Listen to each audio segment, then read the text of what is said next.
Hello warriors, grow with warrior में आपका स्वागत है। अच्छा, क्या आपका दिमाग भी हर वक्त सोचता रहता है, कभी पास्ट के अफसोस में तो कभी फ्यूचर की टेंशन में?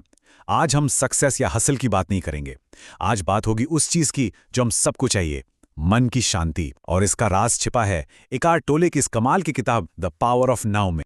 इस सफर में हम 5 कदम चलेंगे। सबसे पहले हम समझेंगे कि हमारा मन हमें कैसे फंसाता है। फिर हम अभी यानी नाउ की असली ताकत को जानेंगे। इसके बाद हम अपने 2 सबसे बड़े दुश्मनों से मिलेंगे, ईगो और पेन बॉडी।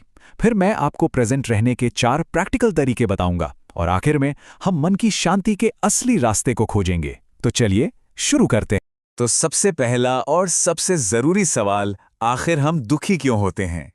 एकार्ट टोल कहते हैं कि हमारी सारी परेशानियों की जड़ सिर्फ एक है, हम अपने दिमाग में खोए रहते हैं, असलियत में नहीं। इसका मतलब यह है कि हमारे विचार, हमारे लेबल्स, हमारे जजमेंट्स, ये सब मिलकर एक धुंधला सा शीशा बना देते हैं और ये शीशा हमारे और असली दुनिया के बीच आ जाता है। फिर हम चीज़ों को वैसा नहीं देख पाते जैसी वो असल में है, बल्कि वैसा देखते हैं जैसा हमारा दिमाग हमें दिखाता है। हम में से ज्यादातर लोगों की जिंदगी इन्हीं 2 सिरों के बीच फंसी रहती है। एक तरफ है बीते हुए कल का पछतावा, काश मैंने वैसा किया होता, और दूसरी तरफ है आने वाले कल की चिंता, पता नहीं कल क्या होगा। और इन दोनों के बीच हम उस एक चीज को खो देते हैं जो सच में है, ये पल जो अभी है। और यहीं पर सबसे जरूरी बात सामने आती है। हमारा दिमाग हमेशा समय में जीता है, या तो पास्ट में या फ्यूचर में, लेकिन जिंदगी तो हमेशा अभी, बस इसी पल में होती है। तो अगर प्रॉब्लम दिमाग का टाइम में खोए रहना है, तो इसका सल्यूशन क्या है? सल्यूशन है नाउ की पावर को समझना और उसे अपनाना। चलिए इसकी गहराई में चलते हैं। देखिए, नाउ का मतलब सिर्फ ये वक्त नहीं है, ये एक स्टेट ऑफ बीइंग है। ये एक शुद्ध जागरूकता है, एक गहरी चेतना है, और सबसे जरूरी, ये इस पल को पूरी तरह से स्वीकार करना है, बिना किसी रेजिस्टेंस के। जब आप इस स्टेट में होते हैं ना, तभी आप असली आज़ादी महसूस करते हैं और स्ट्रेस अपने आप पिघलने लगता है। इस बात को जरा अपने अंदर उतरने दीजिए। जो बीत गया वो बस एक याद है, जो आने वाला है वो सिर्फ एक कल्पना है।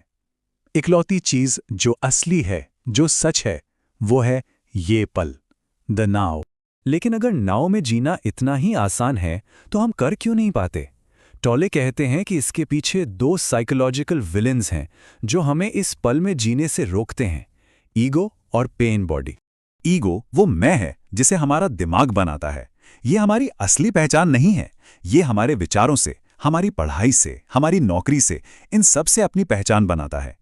इसे लगातार वैलिडेशन चाहिए होता है, और ये जिंदा रहने के लिए हमेशा झगड़े और प्रॉब्लम्स बनाता रहता है। और पेन बॉडी, ये हमारे पुराने दुख, गुस्से और इमोशनल दर्द का एक जमाव है। ये एक नेगेटिव एनर्जी की तरह हमारे अंदर रहता है। जब भी आप ओवर रिएक्ट करते हैं या छोटी सी बात पर बहुत ज्यादा गुस्सा या दुख महसूस करते हैं, तो समझ जाइए कि आपका पेन बॉडी एक्टिव हो गया है और वो और ज्यादा दर्द से खुद को फीड कर रहा है। तो इन दोनों से लड़ें कैसे? टोले का जवाब आपको हैरान कर देगा। लड़ो मत, सिर्फ देखो। जब ईगो आपसे कुछ कहे, जब पेन बॉडी एक्टिव हो, तो उसे बस एक शांत ऑब्जर्वर की तरह देखो, बिना जज किए।